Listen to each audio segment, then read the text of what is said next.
భారతీయ రైల్వేలలో ప్రతిరోజు లక్షలాది మంది ప్రయాణిస్తారు. సుదూర రైళ్లలో ప్రయాణికుల కోసం వివిధ రకాల కోచ్లుంటాయి. అవి ఏసీ కోచ్లు, స్లీపర్ కోచ్లు, జనరల్ కోచ్లు. ఈ కోచ్లలో సీటింగ్ ప్రత్యేక టిక్కెటు ధరలకు లోబడి ఉంటుంది. అలాగే ప్రతి కోచ్కు దాని స్వంత సామర్థ్యముంటుంది. అయితే జనరల్ కోచ్లు చాలా రద్దీగా ఉండటం వల్ల ప్రయాణికులు నిలబడి ప్రయాణించాల్సి వస్తుంది. కొంతమంది ప్రయాణికులు రద్దీని నివారించడానికి లేదా తొందరపడటానికి రైలు లగేజ్ కంపార్ట్మెంట్లోకి కూడా ఎక్కుతారు. అయితే ఇది పూర్తిగా తప్పు. రైల్వే నిబంధనల ప్రకారం నిషేధించారు. లగేజ్ కంపార్ట్మెంట్ ప్రయాణికులు కూర్చోవడానికి కాదు, లగేజీని నిల్వ చేయడానికి రూపొందించారు. అందువల్ల దానిలో కూర్చోవడం నిబంధనల ఉల్లంఘన మాత్రమే కాదు, మీ భద్రతకు కూడా తీవ్రమైన ప్రమాదం. అందుకే లగేజ్ కంపార్ట్మెంట్లో ప్రయాణించడానికి జరిమానా ఎంత ఉందో తెలుసుకుందాం. రైలు ఎంత రద్దీగా ఉందో, లగేజ్ కంపార్ట్మెంట్లో కూర్చోవాల్సి వచ్చిందో ప్రజలు గుర్తుచేసుకునే అనేక వీడియోలు ఆన్లైన్లో వైరల్ అవుతున్నాయి.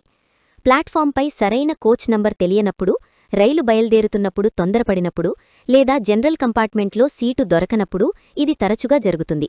లగేజీ కంపార్ట్మెంట్లో ప్రయాణిస్తే జరిమానా ఎంత? వివిధ రైల్వే జోన్లలో లగేజ్ కోచ్లో ప్రయాణించడానికి సంబంధించి కొద్దిగా భిన్నమైన నియమాలున్నాయి. కానీ సాధారణంగా రైల్వే చట్టం 1989 ప్రకారం అనధికార ప్రవేశం శిక్షార్హమైన నేరం. దీనికి 500 నుండి 1000 రూపాయల వరకు జరిమానా లేదా 6 నెలల వరకు జైలు శిక్ష విధించవచ్చు. అధికారిక రైల్వే సమాచారం ప్రకారం లగేజ్ ఛార్జీకి 6 రెట్లు లేదా కనీసం 50 రూపాయలు జరిమానా విధించవచ్చు. సౌత్ వెస్టర్న్ రైల్వే నిబంధనల ప్రకారం మీరు బ్రేక్ వ్యాన్ లేదా లగేజ్ వ్యాన్లో ప్రయాణిస్తున్నట్లు పట్టుబడితే ఫస్ట్ ఏసీ టికెట్ ఛార్జీకి సమానమైన రుసుము, జరిమానా విధించవచ్చు.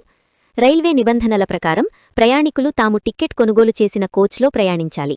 మీరు టిక్కెట్ లేకుండా లేదా తప్పు కోచ్లో ప్రయాణిస్తే రైల్వే టీటీఈ లేదా రైల్వే పోలీసులు మీకు జరిమానా విధించవచ్చు.